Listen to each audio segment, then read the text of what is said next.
6 quick tips to achieving top GCSE and A level in the summer of 2022.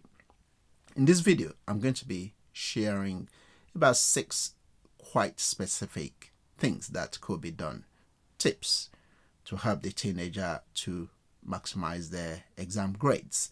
So if you are the parent watching this, hopefully what I'm going to be sharing are things that you will find useful in having one of those conversations as you try to nudge, guide your or cajole or encourage your child to do their best in the exams, which is happening for the first time in 3 years, proper GCSE and A-level exam.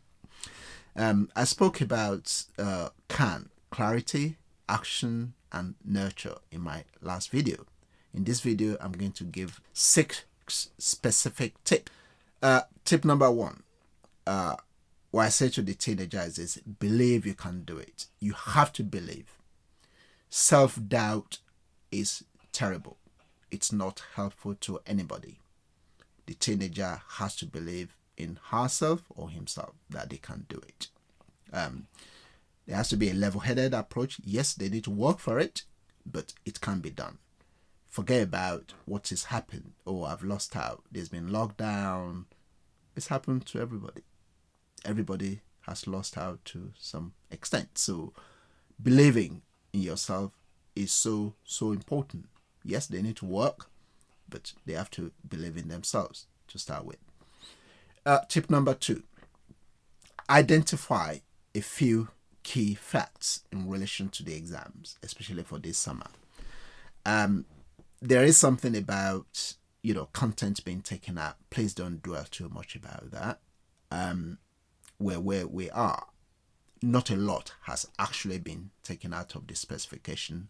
Of course, they shouldn't be revising what they don't need to, but it's good to have clarity. 2 key things. Be aware of what you need to know and work on your weaknesses. Okay? Identify your weaknesses and strengths, but work hard on your weaknesses.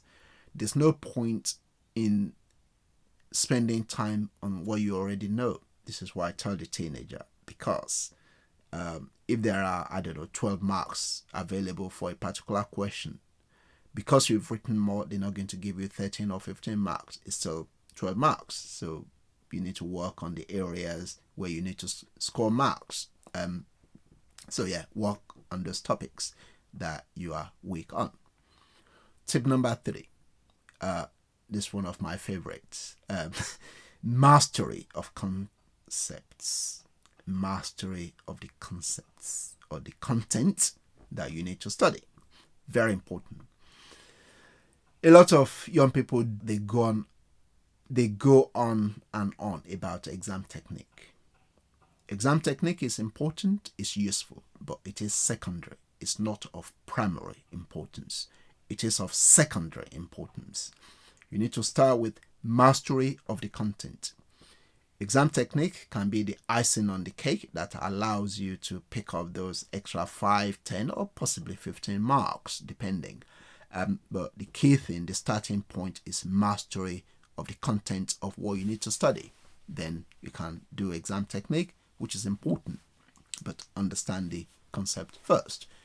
Tip number 4, work productively.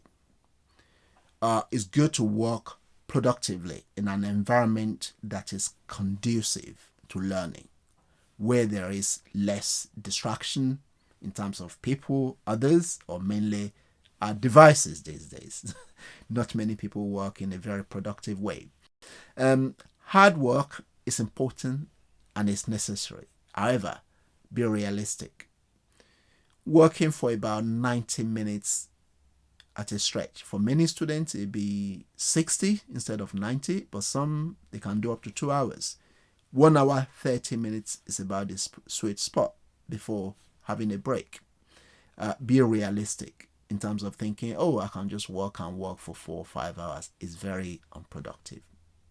It's better to work for, I will recommend something like a morning study could be 3 to 4 hours with a short break. of, well, about 30 minutes break in between. If you're going to work in the morning, have a break in the afternoon for about 1.5 hours. In the afternoon again, do your 90-minute slot, about 2 of those. So doing about 4 90-minute slots in a day is a good idea. Half an hour break in the morning session and about 1 or 2 hours break in the afternoon session is what I recommend. So yes, working in a productive way in an environment, and also the amount that you do. Don't bite too much. How do you eat an elephant? Not that I want to eat an elephant, but if we have to, bit at a time. So working productively. It's my tip number 4. Tip 5. How to do past questions. We know that printing out past papers and doing about 6 of them, 5 to 6. So for example, if you have, I don't know, history paper 1 and paper 2. For paper 1, you should practice about 5. Same for paper 2. I'm not sure about the art subject, but certainly for the science subject and mathematics. If you're going to do 3 maths papers, do about 5 to 6 past papers of each of those. And at least 3 to 4 under strict exam conditions, and get at least 1 or possibly 2 papers marked by somebody who's an examiner or your teacher, not peer marking.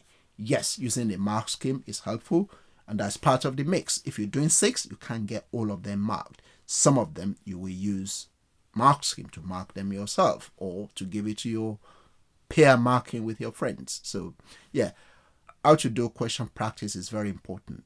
Don't just look at the paper, think about the answer, and look at the mark scheme. Bad, very bad. Print out the questions and actually handwrite, and then get the papers marked. That's tip 5. Tip number 6: get help when and where needed. This is where the parents come in to help. We know about good schools, or so-called good schools, state schools, private schools, where the students do well. No one shouldn't rubbish the hard work of the teachers. You can't really, because the teachers are more accountable now than they were 40, 50 years ago. However, the results that many schools get is due to the parent forking out on private tuition.